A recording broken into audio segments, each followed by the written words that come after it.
Hello guys, welcome to YouTube channel. तो उस दिन जो हमने पढ़ा था उपदेष्टा, तंत्रकर्ता और कुछ अध्यायों के बारे में, आज हम वहीं से आगे ये अपना लेक्चर स्टार्ट करते हैं। तो उस दिन हमने पढ़ा था कि उपदेष्टा कौन थे, पुनर्वासु आते थे। तंत्रकर्ता कौन थे, अग्निवेश थे। प्रतिसंस्कर्ता कौन थे, चरक थे। संपूरक कौन थे, दृढ़ बल थे।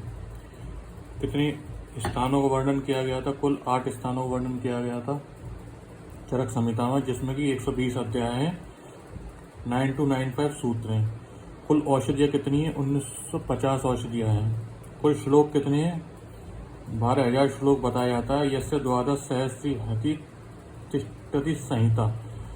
चरक सिद्धि के 12वें चैप्टर के 52वें श्लोक में बताया जाता है कि 12,000 श्लोक कुछ लिखे गए थे, लेकिन अभी जो मौजूदा श्लोक हैं वो कितने हैं, 9295।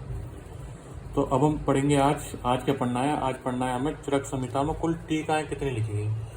तो ऐसा माना जाता है कि चरक संहिता में कुल टीकाएं 43 लिखी गई हैं, जिनमें से कि कुछ मुख्य में लिख के लाया हूँ। इनमें से कि कुछ मुख्य हैं। पहली है चरक न्यास। चरक न्यास हमारी किसने लिखी, भट्टारा हरिश्चंद्र ने। दूसरी है चरक पंजिका। चरक पंजिका किसने लिखी, स्वामी कुमार ने, 7वीं सदी में। और चरक न्यास कौन सी सदी में लिखी, 6वीं सदी में। तीसरी है हमारी निरंतर पद व्याख्या। निरंतर पद व्याख्या किसने लिखी, जेजट ने। कब लिखी, 9वीं शताब्दी में, 9वीं शताब्दी। अब चौथी आती है न्यास। एक तो चरक न्यास थी, वो किसने लिखी, भट्टारा हरिश्चंद्र। चौथी है न्यास। न्यास किसने लिखी, अमित प्रवर ने। ये कब लिखी, ये भी 9वीं शताब्दी में लिखी। अब आती है 5वीं चरक वर्तिका। चरक वर्तिका किसने लिखी, हमारी क्षीर स्वामी दत्त ने। ये भी 9वीं शताब्दी में लिखी। और छठी आती हमारी परिहार वर्तिका। परिहार वर्तिका किसने लिखी, आषाढ़ वर्मा ने। तो कुल मिलाकर चार टीकाएं आती हैं जो कि लिखी गई थी 9वीं शताब्दी में। क्या क्या नाम है उनका, न्यास, चरक वर्तिका, परिहार वर्तिका, हृदयतंत्र और एक और रहेगी निरंतर पद व्याख्या। जेजट से लेकर ये आषाढ़ वर्मा तक हमारी कौन कौन सी आती है, जो आती है हमारी इसमें 9वीं शताब्दी में, वो हमारी 4 कौन कौन सी, निरंतर पद व्याख्या, चरक न्यास नहीं, खाली न्यास। न्यास अमित प्रभु की, चरक वर्तिका क्षीर स्वामी दत्त की, परिहार वर्तिका आषाढ़ वर्मा की। अब आता है सातवां हृदयतंत्र प्रदीप। ये किसने लिखी, नरदत्त ने। ये कब लिखी, 10वीं शताब्दी में। फिर आती है चरक चंद्रिका। चरक चंद्रिका किसने लिखी, गयदास ने। तो ये कब आती है, 11वीं शताब्दी में। फिर आते हैं चरक भाष्य। चरक भाष्य ने किसने लिखा, श्री कृष्ण वैद्य।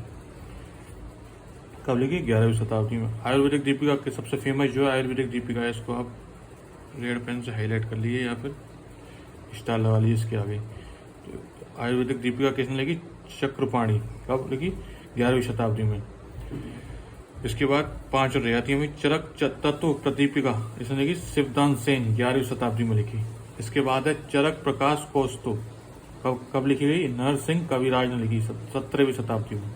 इसके बाद 13वीं लिखी चरक उपस्कार। कब लिखी, योगेंद्रनाथ सेन ने लिखी, 19वीं शताब्दी में। इसके बाद आती है 14वीं जलकल्पतरु, गंगाधर राय, 9वीं शताब्दी में। इसके बाद लास्ट जो हमारी लेटेस्ट है चरक प्रदीपिका, ज्योतिष चंद्र सरस्वती, 20वीं शताब्दी में लिखी। ठीक है, अब इसके बाद हम पढ़ेंगे आगे।